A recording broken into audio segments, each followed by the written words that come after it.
Halo Solveris, balik lagi aku Benedita Triksi. Udah lama banget nih kita belum ketemu lagi. Terima kasih yang udah subscribe akun channel Benevolence.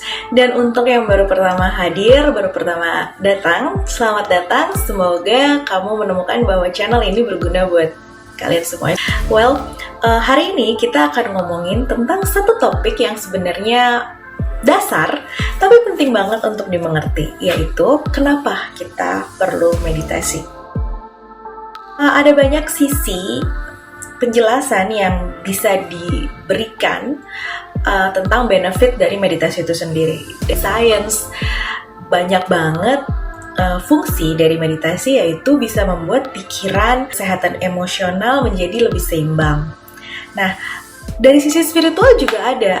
Untuk soul buddies yang sama nih kayak aku, memang ada di dalam perjalanan spiritual seperti ini, kita pasti akan menemukan bahwa meditasi itu banyak pentingnya gitu.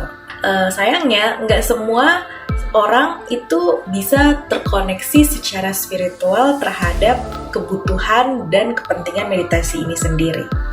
Nah, tapi meditasi ini tetap penting dan relevan bahkan ketika aku harus menjelaskannya secara general. Nah, di sini sekarang aku akan menjelaskan 5 benefit yang bisa diperoleh ketika kita rajin berlatih meditasi.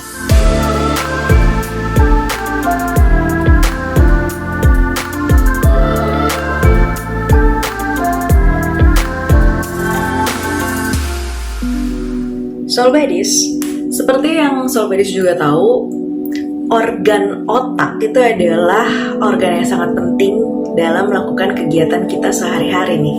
Kita semua punya pikiran, dan sebenarnya kita adalah bos untuk pikiran kita. Nah, sayangnya aku aja yang sering terjadi tuh justru sebaliknya ya. Jadi pikiran kita menjadi bos untuk diri kita sendiri. Kita melakukan segala hal dikontrol oleh pikiran kita gitu. Nah, memang sih pikiran kita itu adalah aset yang sangat berharga di dalam menjalankan kehidupan kita sehari-hari. Pikiran itu benar-benar bisa membuat kita bahagia, bisa membuat kita sedih, bisa membuat kita sukses, tapi juga bisa membuat kita bangkrut, bisa membuat kita energik, tapi juga bisa membuat kita sangat lelah gitu. Kualitas pikiran kita itu menentukan kualitas hidup kita. Sebenarnya di balik pikiran yang sibuk untuk terus-menerus memikirkan satu demi satu hal dari satu detik ke detik yang lain, itu di balik itu semua sebenarnya ada inner peace, ada kedamaian diri yang memang benar-benar bisa kita akses dan bisa kita rasakan. Apabila kita bisa memberikan pengertian kepada pikiran kita, sehingga pikiran kita itu memberikan kesempatan supaya kita bisa merasakan kedamaian. Nah, kedamaian diri yang ada beyond our mind, itulah yang sekarang mau aku coba untuk jelaskan dan bagikan kepada soul buddies, gimana sih cara mengaksesnya. Damai ini itu adalah benefit dari meditasi itu sendiri.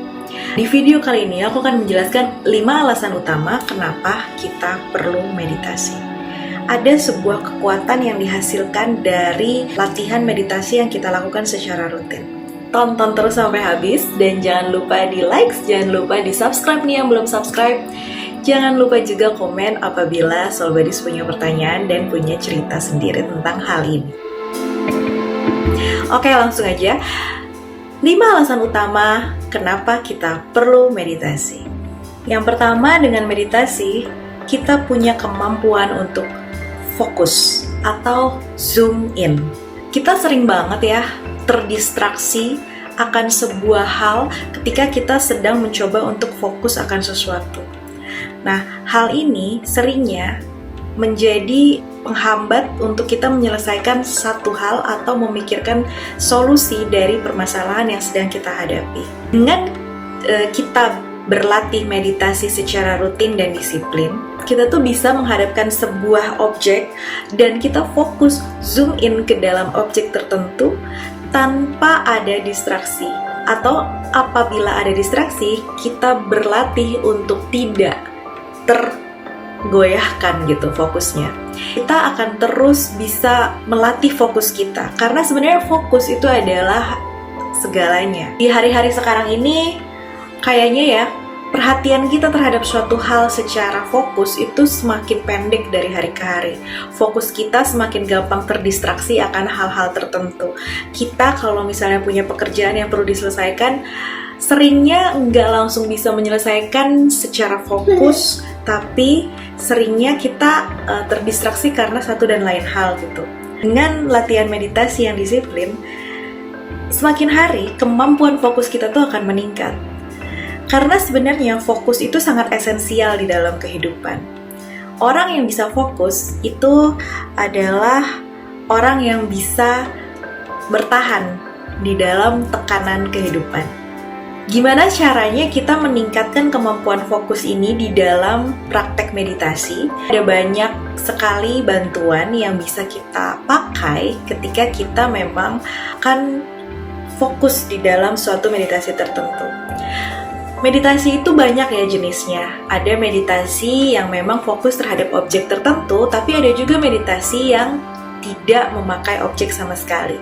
Di lain kesempatan mungkin aku akan menjelaskan tentang jenis-jenis meditasi.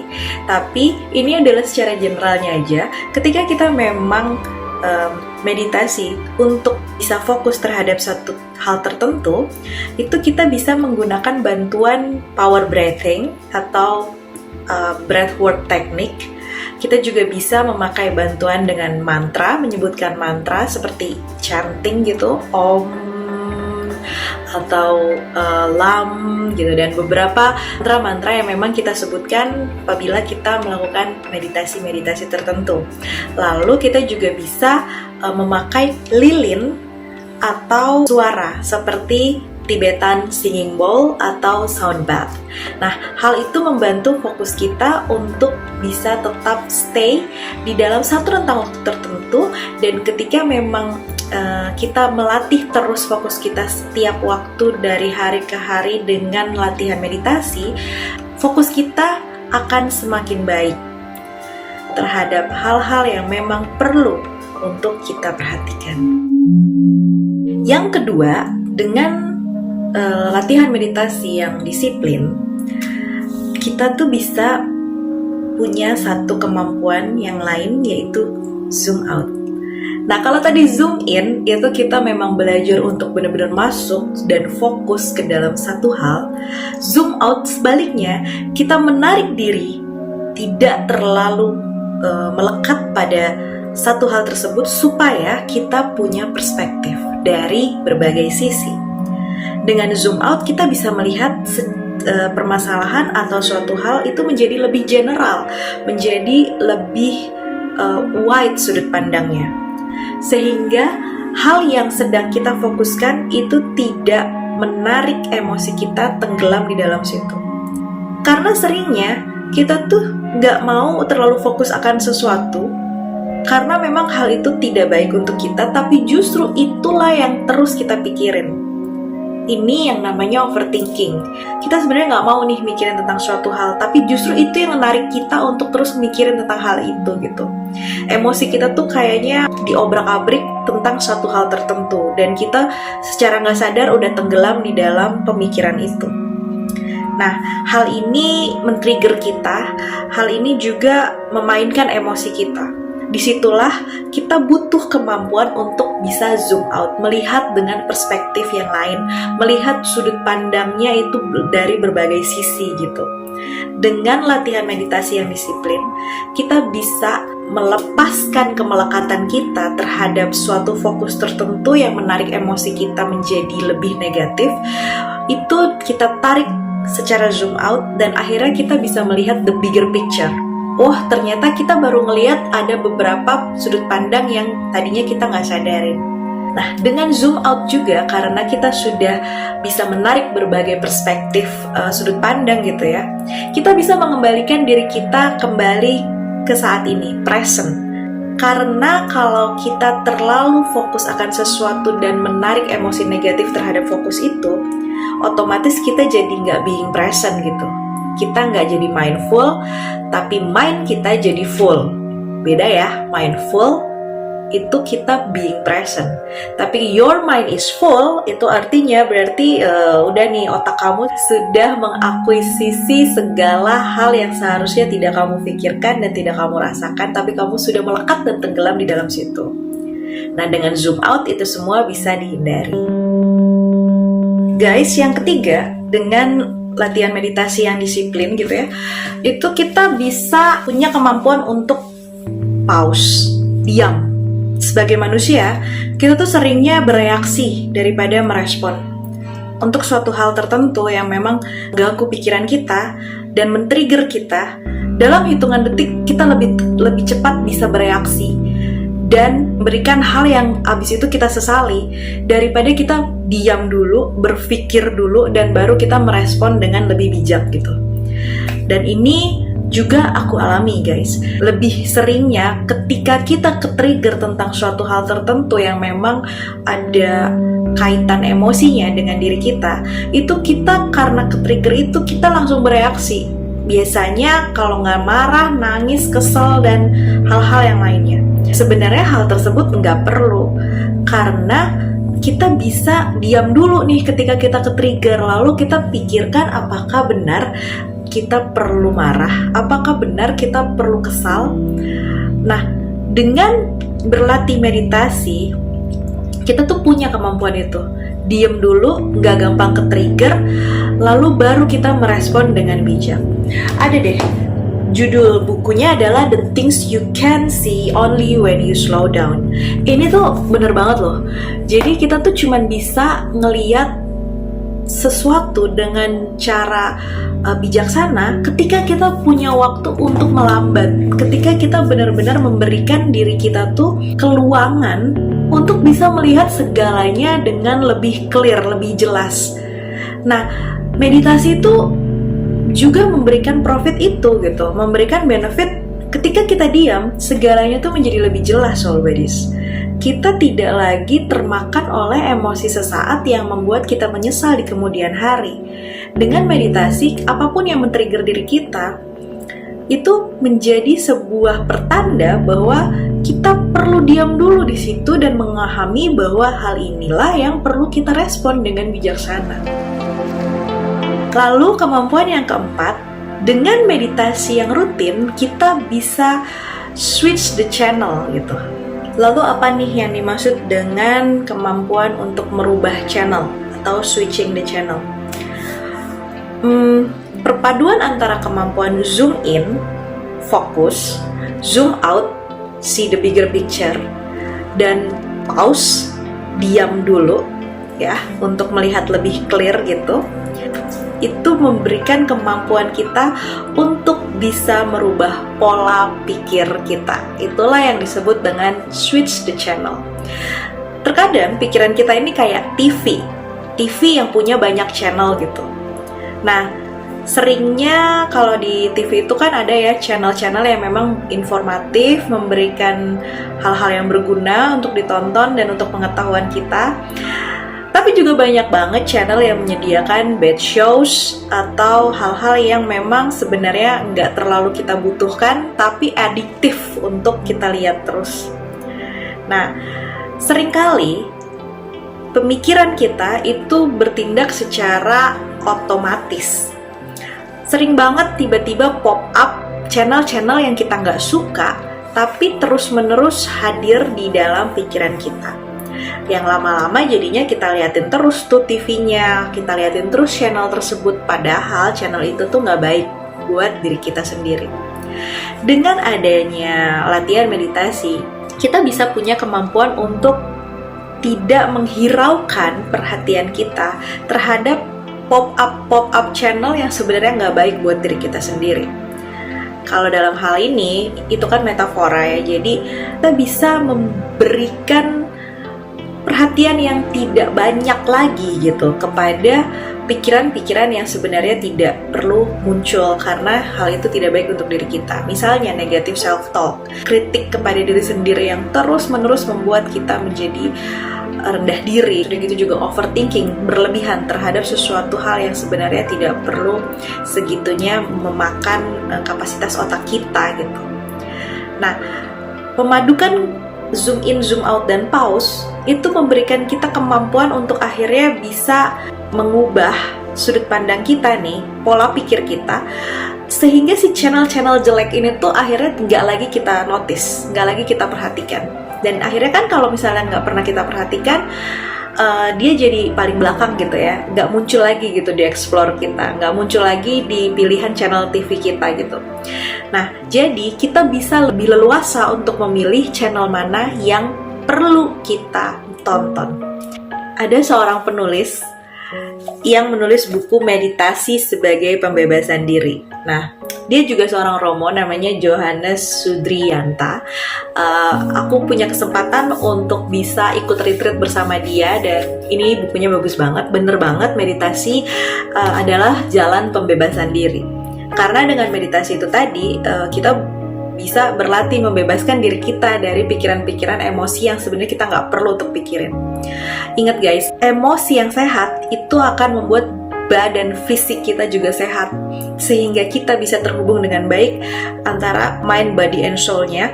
Kita itu bisa sangat imbang, dan itu dimulai dari sini, dari pikiran.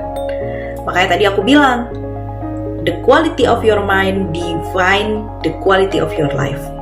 Kualitas pikiran kamu itu sebenarnya memberikan sebuah definisi terhadap kualitas hidup kamu. Nah, sekarang kita mau masuk ke benefit yang kelima. Apa sih yang sebenarnya kita dapatkan dengan cara latihan meditasi yang rutin? Nah, yang kelima, kemampuan yang kelima yang kita dapatkan dengan rajin berlatih meditasi itu adalah kita mendapatkan emosi dasar baru. Nah, apa tuh yang dimaksud dengan emosi dasar yang baru dan apa keuntungannya? Kok kayaknya nggak menarik ya kata-katanya emosi dasar yang baru. Soul Buddy, sekarang aku tanya, apa sebenarnya emosi dasar yang mewarnai kehidupanmu hari ke hari? Emosi dasar itu adalah emosi yang sebenarnya ngikut terus ada di dalam diri kita. Di dalam diri kita, dalam kehidupan sehari-hari, dalam segala kegiatan yang kita lakukan. Bisa jadi banyak yang negatif loh. Emosi dasar yang mengikuti kita bisa jadi fear, anxiety, overthinking, negative self-talk, negative criticism, low self-esteem, dan banyak lagi. For me, yang mengikutiku emosi-emosi dasar ini adalah impulsivitas. Aku sangat penasaran nih orangnya, tapi penasaran itu diikuti dengan emosi impulsif. Sehingga ketika ada sesuatu yang memang aku inginkan, kadang-kadang tanpa pikir panjang aku langsung membeli atau aku langsung melakukannya. Padahal kalau dipikir dulu dengan bijaksana, belum tentu aku butuh itu. Belum tentu aku membutuhkan itu saat ini, masih bisa nanti. Tapi karena aku impulsif, jadinya aku sering tanpa pikir panjang melakukan sesuatu atau membeli sesuatu yang kemudian hari itu tidak terlalu berguna. Nah, kalau Soul Buddies apa nih emosi dasarnya yang mewarnai kehidupan Soul Buddies sehari-hari? Well, dengan latihan meditasi yang rutin, emosi dasar yang tadinya tidak terlalu baik ini tuh bisa diubah, misalnya menjadi lebih damai. Jadi emosi dasar yang tadinya fear atau anxiety diubah menjadi inner peace. Emosi dasar itulah yang terus mengikuti Soul Buddies dalam kegiatan Soul Buddies sehari-hari. Sehingga pada saat ada sesuatu yang men-trigger Soul Buddies karena emosi dasarnya itu adalah inner peace, Soul Buddies itu gak akan bisa langsung bereaksi dengan impulsif dan membuat diri Soul Buddies menyesal di kemudian hari. Nah, kemampuan ini itu tidak diperoleh dengan cara satu kali meditasi lalu selesai. Sebenarnya meditasi yang baik itu dilakukan gradually, maksudnya setiap hari itu selalu ada progresnya walaupun tidak banyak, tapi konsisten dan rutin. Soul Buddies coba deh meditasi setelah bangun tidur atau sebelum mau tidur, 5 menit aja. tapi jangan pernah tidak dilakukan. Izinkan diri Soul Buddies untuk benar-benar being present. Apapun emosi yang mengikuti, kita latihan dari 5 hal yang tadi dulu. Zoom in, fokus pada emosi yang memang dirasakan, biarkan emosi itu datang. Tapi terus udah gitu zoom out, lihat bigger picture-nya, supaya kita tidak terlalu tenggelam dalam emosi yang mewarnai. Lalu yang ketiga, kita diam dulu. Diam di situ, apakah benar emosi ini perlu kita proses atau tidak. Lalu yang keempat, setelah kita bisa menyatukan ketiganya nih, zoom in, zoom out, dan pause, kita bisa mengganti channelnya. Lalu yang kelima, otomatis setelah kita bisa mengganti channel menjadi lebih baik nih ya, kita bisa mengganti emosi dasar kita juga menjadi lebih positif. Dan 5 hal itu bisa diperoleh ketika kita memang benar-benar meniatkan diri kita untuk mencari damaian diri dengan sedikit melambat sesuai dengan buku ini. Agak melambat dengan cara meditasi 5 menit aja. Nanti 1 minggu kemudian ketika 5 menitnya itu sudah sangat rutin dilakukan, tambahin 1 menit jadi 6 menit dan terus seperti itu. Itu yang aku lakukan sampai hari ini. Nah, Soul Buddies, 5 hal tersebut adalah hal yang memang sangat berguna untuk kita bisa memperoleh kualitas hidup yang baik. Salah satu jalannya nih untuk mencapai si 5 hal itu ya dengan melakukan meditasi. Seperti yang tadi aku bilang, meditasi itu jenisnya banyak banget dan Soul Buddies sekarang sih udah gampang banget ya mengakses meditasi di mana-mana ada. Di Spotify ada, di YouTube juga ada. Jadi nggak perlu pusing gitu gimana caranya berlatih meditasi, silahkan aja dipilih. Dan mulailah dari rentang waktu yang pendek. Habis itu lakukan setiap hari secara rutin, tambahkan rentang waktunya tapi jangan langsung terlalu panjang. Dengan begitu fokus kita akan menjadi lebih baik dan perspektif kita juga akan menjadi lebih bijaksana dalam memikirkan sesuatu. Oke, terima kasih ya Soul Buddies udah mendengarkan sampai akhir. Kalau misalnya ada komen dan kalau misalnya ada hal yang mau diceritakan, di komen aja di kolom di bawah ini. Semoga semua makhluk bahagia ya. Bye-bye.